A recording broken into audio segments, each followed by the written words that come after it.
సఫారీకి 200 రూపాయలు అయితే బొక్క అయిపోయినాయి. చూడడానికి ఏం లేదో, అసలు హంపీ జూ సఫారీలో ఏం జరిగిందో తెలియాలంటే ఈ వీడియో కంప్లీట్గా చూడండి. ఇదే హంపీ జూ ఎంట్రన్స్. ఇదిగోండి టికెట్ కౌంటర్. ఓన్లీ జూకి అయితే 75 రూపీస్, కానీ మేమైతే సఫారీ ప్లస్ జూకి తీసుకున్నాం. 200 రూపీస్ తీసుకున్నాడు.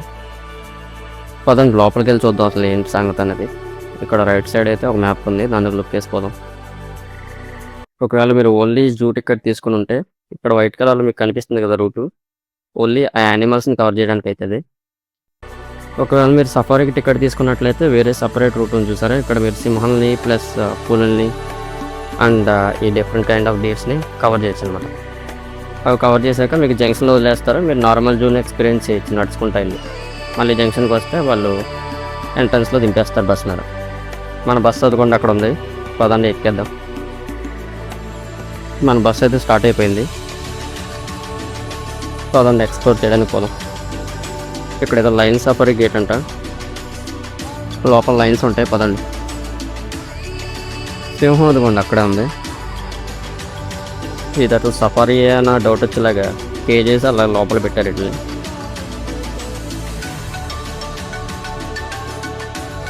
దీంతో లయన్స్ సెక్షన్ ఖతం. Thank you. బోర్డు మాత్రం బాగానే ఉంది, లోపలికి వెళ్ళక ఏం లేవు. కానీ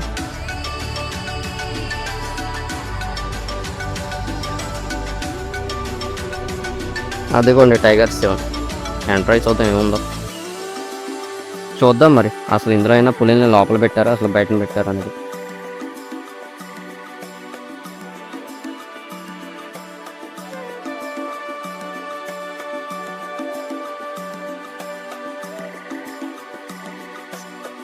టైగర్ జోన్స్లోకి వచ్చేసాం.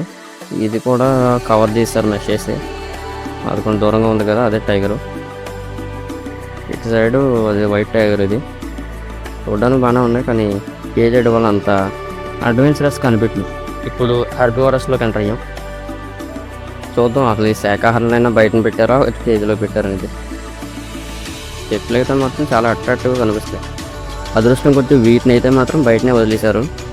ఇవి దూరం కనిపిస్తున్నాయి కదా, అవే మొత్తం డియర్స్ అవి. ఇది పెద్ద దుప్పే, చూడడానికి ఏదో గిత్తరాగా ఉంది.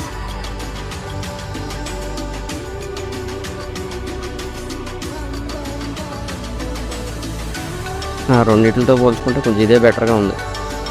అన్నీ బయటను ఫ్రీగా తిరుగుతుంటే చూడడానికి కొంచెం రియల్ సఫర్లాగా అనిపిస్తుంది. ఇది కదా మనకి కావాల్సింది. ఇక్కడ జింకలన్నీ రోడ్డు దాడుతుంటే చూడడానికి కొంచెం వైల్డ్ లైఫ్లోకి వచ్చినట్టు అనిపిస్తుంది. ఆ ముందు ఉన్నాయి సింహాల పుల్లు, బోల్లో పెట్టేసి కుక్కలాగా పెట్టారు. ఇక్కడతో మన బస్ సఫర్ అయిపోయింది. జంక్షన్లో దింపేశారు. నడుచుకుంటూ వస్తే ఇక్కడ ఆస్టిచ్ తగిలింది. ఓకే, ఆస్టిచ్ కాదు, అది నీము కోడి. ఇది ఆస్టిచ్. చూడడానికి చాలా ఎత్తుగా భలే ఉంది. మంకీ సెషన్ వచ్చింది. ఈ కోతులు ఏమంటారు మీకు తెలిస్తే కామెంట్ చేయండి. ఇన్ని బయటకు వదిలేశారు, కాబట్టి తప్పించుకుని ఉంటాడు వీడు. ఇందులో ఇండియన్ గ్రే వూల్ఫ్ ఉంటుంది. అదిగోండి అక్కడ పడుకుంది అది. ఇది హైనా సెక్షన్. ఇది అక్కడెక్కడో లోపలికి వెళ్ళిపోతాల్సి వస్తుంది, వేడికి పాపం తట్టుకోలేకపోతుంది. ఇది బంటిగడ్ రూమ్, కానీ బంటి అక్కడ కనపడలేదు. ఓకే, ఇందులో ఇండియన్ లెపర్డ్స్ ఉన్నాయి. ఇవైతే ప్రశాంతంగా పడుకుంది. బయట చూస్తే ఎండ 42 degrees ఉంది, పాపం తట్టుకోలేక 1 yearకి వచ్చాయి. ఈ లెపర్డ్స్ని అయితే 1 year పాటు ఎవరో అడాప్ట్ చేసుకున్నారన్నమాట. అదైతే ఫోటో తీయలేదు. ఇది కొంచెం రాయల్ బెంగాల్ టైగర్. చెవ్వరిని పడుకుంది, ప్రశాంతంగా ఉంది దానికి. ఆ చెవ్వరిని గుడిసెలో ఉన్నాయి చూసారా, అయ్యే సింహాలు. నాకే సరిగ్గా కనపడతావట్లా.